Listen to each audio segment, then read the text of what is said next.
Welcome to Community Chats, bringing you stories and insights from the heart of Community Living Toronto, a non-profit organization that proudly supports people with intellectual disabilities and their families. We will focus on stories of belonging and inclusion and topics of interest from communities across Ontario and the world. From uplifting moments to breaking barriers, from innovative policies to ideas from leading thinkers, we continue to advocate for inclusive communities and support the rights and choices of people with an intellectual disability. Hi, everyone. This is Brad Saunders. I'm the CEO at Community Living Toronto, and welcome to our Community Chats podcast. Each of us, to varying degrees, thinks each day about what the future might bring. What job will we have? Who will my friends be? Will I be safe? Will I be happy? Where will I live? What would happen if I have a crisis in my life? Who will take care of me? For those of us who have children, those considerations are amplified. For parents of children with an intellectual disability, there is a lot of time spent thinking, planning for, and wondering, even worrying about what the future will bring. We had a great conversation and learned a lot about how much time Melissa and Jim invested in Michael as he grew up, how important a part of their family he is, and how they have supported him throughout his life. Michael is a longtime participant with Community Living Toronto, and I really enjoyed learning more about his journey. Now I bring you my conversation with Melissa. Hello, everyone, and thanks for joining us again on our Community Chats podcast. Really happy today to be talking to Melissa Wilson, who's been involved with Community Living Toronto for many, many years. And we're going to have a conversation about her journey, what's been going on, what sort of her experiences have been with Community Living Toronto and other parts of the service system in Toronto. And then her and her family are about to undertake a big move, so we'd love to hear a little bit more about that. So with that, I introduce Melissa Wilson. Melissa, thank you for joining us today. No problem. Happy to be here. Great. Now, for those of us that don't know you well and your family, can you tell us a little bit about who you are and where you are in the city and a bit about your story? Okay, sure. We moved from Alberta, actually, to Toronto when our son Michael was 6 months old and not yet diagnosed in any way. I'd had 2 kids before him, so I knew things weren't exactly right. Okay.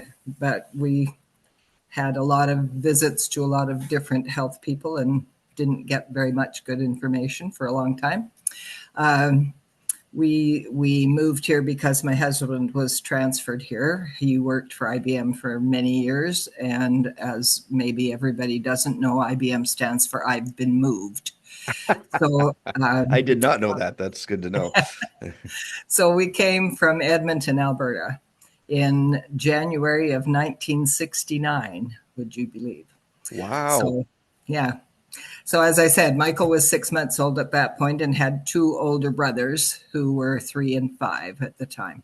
Mm-hmm. So we have been here since then. Eventually, we got hooked up with the association, which was then called, can I even remember? It probably wasn't a nice name. Yeah. Well, it is what it is, It is what it is. I mean, the actual truth is, it was maybe more true then than it is now. Yeah. Anyway, so we've been attached there. We moved to Ottawa in 1972, mm-hmm. where our neighbor knew about, by then Michael, in actual fact, what the doctor who finally said, yes, there's something wrong with him said, well, you've waited too long, so we can't do anything about it. Wow. Now. So maybe we could just ask you about that a little bit. So you moved here in 1969, you knew that something wasn't quite the same as your other kids with Michael. And then we were able to find a doctor here, a pediatrician or somebody what was that experience like?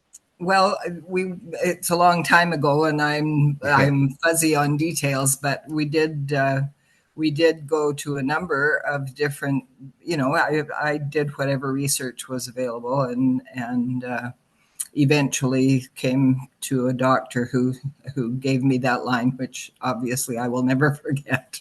Yeah. I had been trying for the whole 2.5 years that we'd been here to find out what was going on. And so anyway, so we did get connected then to the association, and as I said, we moved to Ottawa in Yeah. 72, right, when Michael was about 3.5. And our next door neighbor there was familiar with a program called the Institutes for the Achievement of Human Potential, Okay. which is also known by the Domandelicato method of treatment for handicapped kids. We went down to Philadelphia in March of 1972 with Michael and spent a week down there getting diagnosed and having their people whose entire existence was based on improving the human condition. They also ran a school for normal children where they taught them reading and math at about age 2. Okay. And reading and math were part of Michael's program at that point. Anyway, we did that program, started with a week for diagnosis, and then went down every 2 months. We did that program with him. Basically, I did that program with him. Right. It constituted 18 what they call sequences a day, and that was 15 or 18 things that we did in prescribed order to stimulate the brain cells that were close to the damaged brain cells. That was their whole. That was the philosophy. So that sounds like a pretty intensive program to run. And you were doing most of that yourself with you and Michael in your home, and then down to the facility every once in a while. Yeah.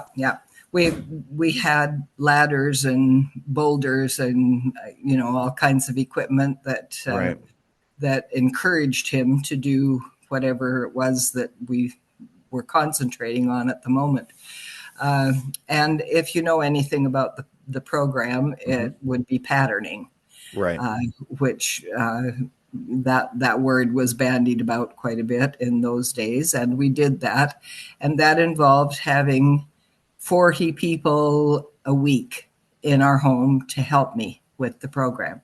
And a pattern is where you put in the movements that a child would normally do to learn to crawl and to walk and so on. Okay. So we had a lot of good community support there. That's great. So we lived in Ottawa for 2 years, and then we moved back to Toronto and went up and down the street where we lived and asked people if they would be willing to help, and got another 40 people signed up. 40? So, 40 wow. a week. 40 a week. People would come in the morning. 4 people would come in the morning. It takes 5 people to do a pattern. So 4 people would come in the morning. We would do one pattern. There has to be half an hour in between. So in between, we did the prescribed thing for the sequences, and then another pattern at the end of the half hour. Right. So 4 a day. 4 people would come in the morning. 4 people would come in the afternoon. Okay. And so we did that program for almost 5 years. Wow. At which point, when we started, there was basically nobody home. Right. Michael knew who the family were, and there was a little bit of reaction, but not very much. The first thing that I knew that he recognized was the Sesame Street music, which happened to be in a place where he could not see it. And he very slowly turned his head around to see where that music was coming from. Okay. So obviously we'd played that a lot up till then. Right. Anyway, so by the time we finished that program, he was walking on his own with some, he had boots, customized boots, Okay. because one of his legs is shorter than the other. Right. And but he went from hanging on to ropes hanging off a ladder, Hmm. and one day he just walked off the end of the ladder. So that was amazing. Yeah. So we did that program for those years, For the and 5 year. Now, do you give the program a lot of credit for absolutely, him being able to? So it was very effective for you. It I worked for Michael. I think he never would have been able to walk any Okay. other way. It Okay. was intensive, and basically all day, every day Yeah. for those, With you know, volunteers, yeah, with who are neighbors, volunteers, 40 people. That's amazing. yeah, but mostly Michael and me. So Okay. Yeah. what, half an hour. Well, it turns into closer to an hour in the morning, an hour in the afternoon. But in order to get through 18 sequences, where Yeah. uh, you're going across a ladder, and I could have got out the list. I didn't think of that, No, it's fine. just to give you a better idea about what a sequence looked like. But it Sure. included math and reading, and in fact, let me talk about the math for a Sure. second. Let me ask you though, just Yeah. what part of the city did you live in? I didn't catch that when you moved back in 74. uh, into North York. North York. Okay. Yeah, basically the 401 and Leslie. Okay. So yeah, Great. Sorry, you were going to talk about math. okay. So their definition of math is that if you learn the numbers, then that's not real math. That's the symbols, of course, which we all Okay. know. So we started with dots, red dots on white poster board, Hmm. and you start with 1 to 20, and you show one of those cards and say this is 1, and you do that up to 20, and eventually he learns the difference. Now, are And you doing this at the same time as you're doing the physical this work is as well? part So that this yeah, is one of the sequences that this you're is part of the sequence. okay. Yeah, Okay. yeah, this is part of the sequence. And so by the time that he was finished, he can tell the difference on a card that's 14 inches square between 99 dots and 100. Really? And we hold up two and say which one is, and he picks. Okay. And so that was quite fascinating. And by the end, we were doing operations, so adding and subtracting and multiplying and dividing with those Right. dots. Right. And eventually we turn it into the numbers. So this is 3, and then you turn over This is what the number and 3 then you looks have like, the kind of number thing. on the other Okay. side. So Okay. this is 3 and this is 3. Okay. So that's just kind of an interesting Yeah, sideline. that's very interesting. So now Michael's school age at this point, right? So he's 5 or 6, all the way up to age Yeah. 10 or so. Was he going to school at the same time as this, or No. were Oh no. you were doing it all home All based? at home. No Okay. time for school if you're doing 18 sequences a Yeah, day no, and I you wouldn't still think. get I supper. wouldn't. And in fact, our older 2 sons had half an hour's worth of stuff they had to do after school every day with them, Okay. uh, or else they didn't get dinner, did they? That was So that's the way it went. And an interesting sidelight of that is that those are his 2 favorite people in the world, of course. oh, nice. And we had a daughter and a son later on, and he doesn't much like them still. Oh, really? Yep, yep.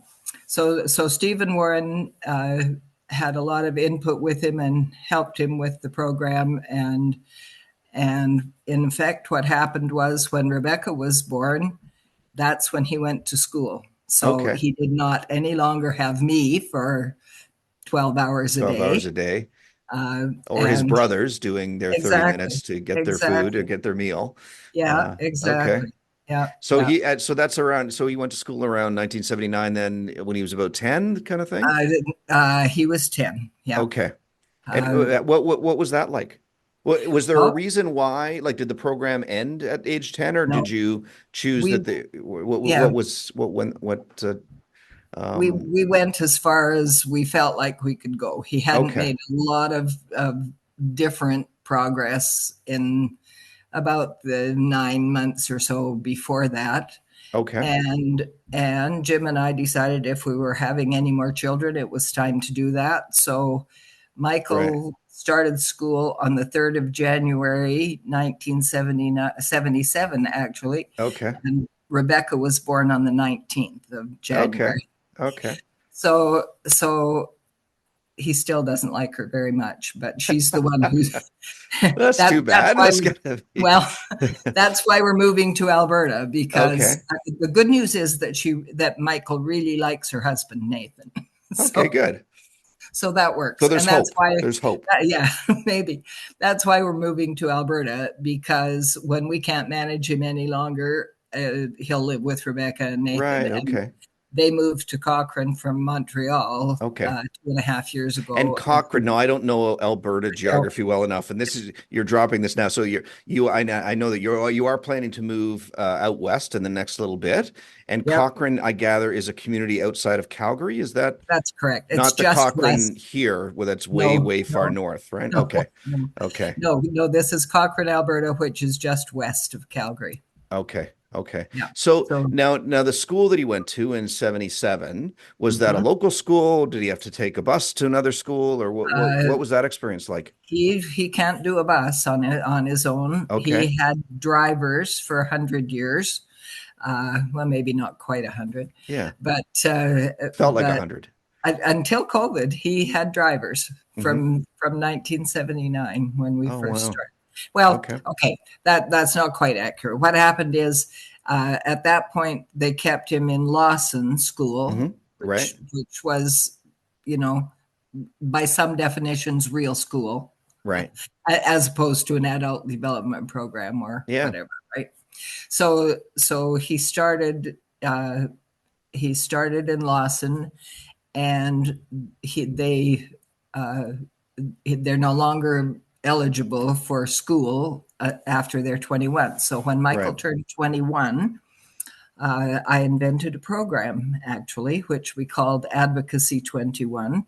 So I worked with David Pitt and Gary Pruden, whose names I'm sure you recognize. Indeed, I do, unless you're really young. Well, thank you for wondering if that could be the case, but I know them both. I know them both well. Yeah. Well, the three of us basically put that program together and got government money, only for 1 year. But we did part-time service for 6 people. We hired 2 staff and did part-time programs for 6 people for that 1 year. Okay. But then at the end of that, that's when we went into the adult development program part. So Lawson School till he was 21, and then Advocacy 21, and then. And I guess the law now, was this in Community Living Toronto, our Lawson program in Scarborough? It used to be run in partnership with the school board for a number of times. Was that the case? Correct. That's what Michael was attending? Yes, that's correct. Okay. And then at some point that partnership ended, and the Toronto School Board went mainly with inclusive schools, sort of classrooms or integrated classrooms within local schools. And they also had a number of specialized schools. So Michael was in Lawson throughout his education in elementary school and into secondary school. Right. Till he was 21, at which point he became ineligible for that. That's as long as they would. So he would take a transportation, get a driver from Scarborough into Lawson every day. Yep. Okay. Yep, that's right. Did you ever, or was it an option to explore a local school closer to where you lived at that time, or that wasn't something that was really possible? No, it wasn't an option at that early point. 80s kind of thing. Yeah. But to tell you the truth, I would hate. I was a teacher, before, and so I can tell you that to have Michael in a classroom with normal kids would have been a disaster. Really, a disaster. I mean, there are lots of kids with handicaps who can manage in an integrated service, but Michael never could have. Right. He doesn't dress himself, doesn't talk. So I mean, he makes a lot of noise, but he Yeah. doesn't speak English. Okay. Okay. So So he did that until he was 21, and then with this in the classroom at Lawson, and then when he turned 21, what happened then? How did Michael continue on with things to do during the day? after Advocacy 21, he had a spot in an adult development program. Okay. So he was in an ADP. Then there was a big waiting list at that point, and and we took the option to have a 3-day program in the ADP, Okay. and the other 2 days a week he went to the home of somebody I found. It was then called Special Services at Home. Yep. SSAH. Yes. Yeah, yeah, the program. So I found a worker who was part of our church community and Hmm. who Michael knew already, and he went to her house, and she had normal kids who came to her house for lunch and after Right. school. So it was, I felt like it was kind of a good mix to have him in an Okay. ADP 3 days a week and then hanging out with normal kids on the Okay. other 2 days a So week. the ADP program, was that with Community Living Toronto or Yeah, another organization? It was yeah, Community Living yeah, Toronto. yeah. And was it which where was he doing that, in North York or in Scarborough or what, at Lawson or No, not at Lawson. Lawson, we finished with Lawson at the at end of the 21? school. Okay. Yeah, yeah, the schooling. Um, the ADP we started on Champaign, so I guess they were Okay. In North all the York.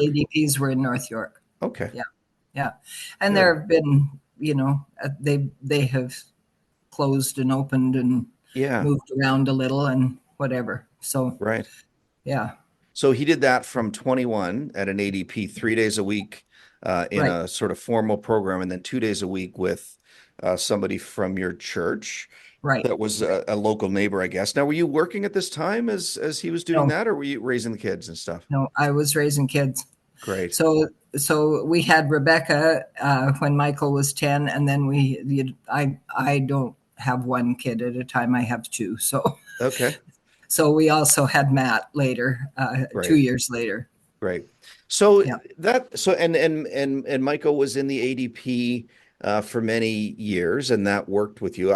Did he get 5 days at some No, we point? did. We opted to stick with 3 days a week, and we're still That doing. worked. Oh, Yeah, okay. yeah. Okay. Since COVID, 3 days a week is the maximum you can do. So Right, there I right. was. Look how forward looking I was. You were decades ahead of where Absolutely. things were heading. That's good. So you talked about that's a fascinating story, and everybody's story around raising their children is different, and then you add on a disability on top of that, and different circumstances. Everybody's story is fascinating and interesting. So thanks for sharing that. What were some of you talked about sort of the journey. What were some of the big challenges or turning points that you found with Michael throughout his life, or throughout your journey there? You seem very determined, very, it sounds like you're the type of person, you put your mind to something, you're going to make it happen. So I'm assuming that there were times when you felt like, oh man, what do I do next, or who's going to support me, or how's this going to work out? What was that like? Well, there were plenty of those 12-hour days when I thought, am I out of my mind here? um, Probably the biggest challenges that we had were that uh, it, in hindsight, we learned that there were 2 periods of Michael's life where he had seizures, a lot of Oh seizures. no. Okay. Turned out that was going into puberty and coming out of puberty, but Okay. we didn't see that until he was, a few years past it all, and we could look back and say, "Oh, look at that! That's when it was." So, yeah, so we had a family dinner yesterday, actually, and I told my other kids that were here that we were going to do this today, Yeah. and so we hauled out some family stories. There are some pretty good stories. Anything you want to share? Well, I can tell you one.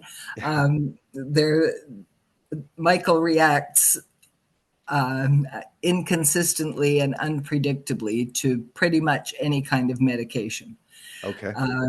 So there was one point where he was in and out of seizures all day this one day, and I think we went down to Mount Sinai that day, and the doctor there gave me some kind of medication, the name of which I do not remember, but with all kinds of cautions. Don't give him more than one of these. Don't be surprised if he sleeps for 18 or 20 hours after he takes it. And he hadn't been sleeping. He had been having so many seizures that he would just come out of one for a few seconds and go right back into one. So he cautioned me enough that I was scared to do anything, and went home and thought, I don't think I'll do this, but then I had to, because it had been like 3 days like that, and it was just too much. So I gave him a pill, thinking, okay, he'll go to sleep now, and he'll sleep for 18 hours. Yeah, brother. 2 hours later, he's up, walking down the hall. Okay. And didn't go back to sleep, but the seizures quit. So really? It stopped the seizures, and he slept for 2 hours, which was probably the longest that he'd slept in the 3 days in between.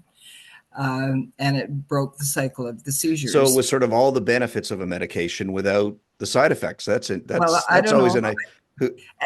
At that point, I would have thought sleeping for 18 hours was a really good thing. But you took the two. You made the best of the two. Yeah. Yeah, exactly. Oh, that's good. So you talked about sort of the evolution, how things have changed throughout Michael's life in terms of approaches and programs. And you've been going to community participation, CPS, in North York for the last little while, since I guess since things reopened after COVID, right? How's that going? And maybe you can describe what Michael's week looks like, and how that's working for you and Michael and your family. All right. Monday, Wednesday, and Friday, we go to CPS. It's about a half-hour drive from here, and we're driving now. There are no more drivers, as I'm sure you know. Although, let me just stop long enough to say the drivers were a very positive thing in many cases. In a few cases, not. But there were two that were outstanding. One was Carlos, when Michael hadn't been in the ADP program for very long, but he also worked at the ADP where Michael went. Right. So he took Michael swimming and stuff. Michael loves to swim. Right. And so Carlos was right in there up to his eyeballs the whole time. and then just about at the end, there was a woman named Esther, and Michael loved Esther. Okay. But of course it was because Esther loved Michael, right? Right. I mean, she loved all those kids. She was wonderful. Great. Anyway, okay, so that's a separate thing. So now we're driving, and he has to deal with us whether he likes us or not. So we drive him and drop him off, and this has been extremely well organized and well received, and excellent staff. This is probably his happiest part. As my son Warren said yesterday when we were talking about this, Michael is always very happy. We call it school, right? Because that's easy. Yep, that's what So Michael is always happy to go to school every single day. He is happy all the way there, and he's happy when we pick him up, and he's excited to go every single day. Warren says, unlike most other kids who go to school. Fair enough. Now, the Monday, Wednesday, Friday, did you choose that, or was that that's what worked for you? Yeah, that's what has worked for us. We have chosen that consistently all the way along. Okay. We could have organized it a little bit differently, but Iris, who is his special services worker, right, has had him Tuesday and Thursday for 30, however many. Oh, he's still going to Iris's every twice a week. And wow, of course, what a relationship! Wow. Yeah, exactly. She doesn't have other kids anymore. Right. That went the way of all good things, but she's had a couple of dogs, and Michael likes her dogs, Okay.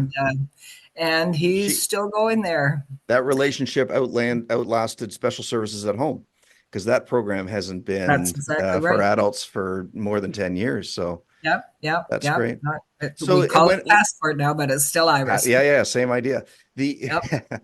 now the Monday, Wednesday, Friday, what is Michael doing at the location when he's My there? Do you know offhand what he my likes stock most or what he's doing?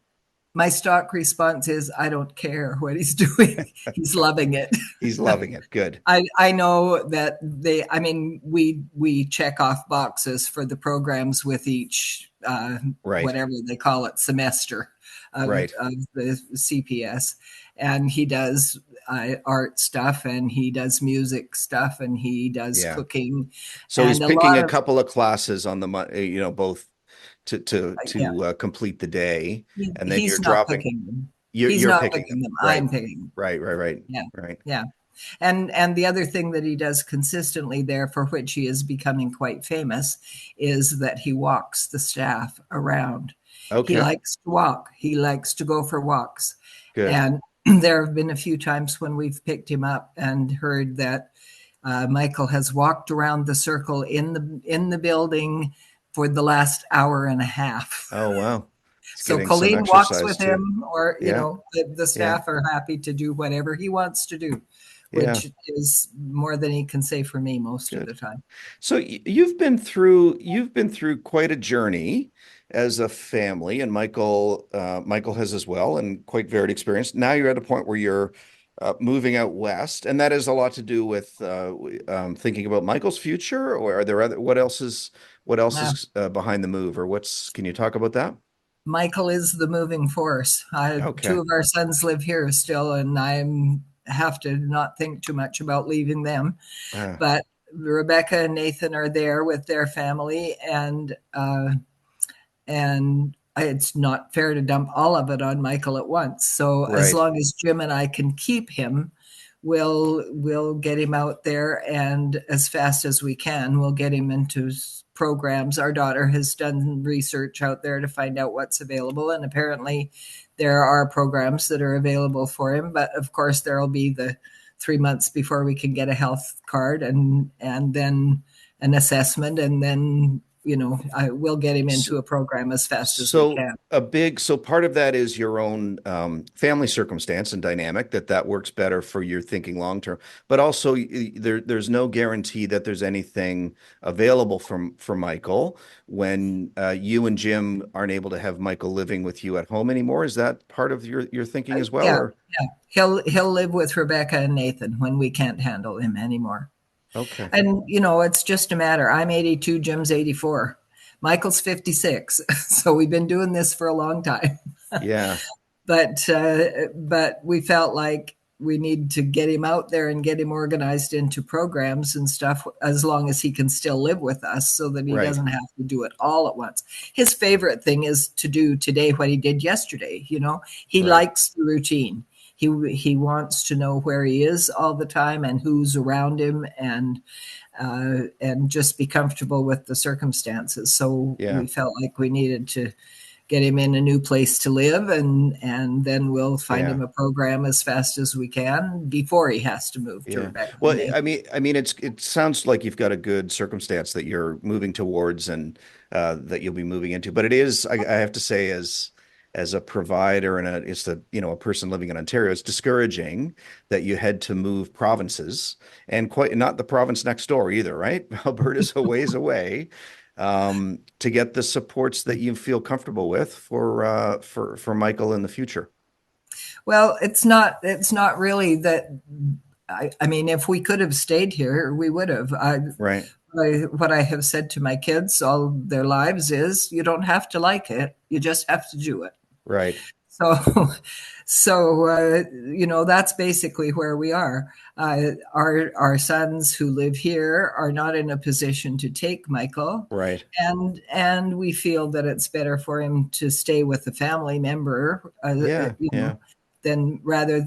He's had a couple of week-long experiences in group homes and Yeah. things, and he hated it, Yeah. I mean, he really hated it. Okay. So we'll keep him with the family, and that's what's really moving this. It doesn't really have anything to do with Ontario or Okay. Alberta. Okay. It Well, that's good. it's the family dynamic, and Yeah.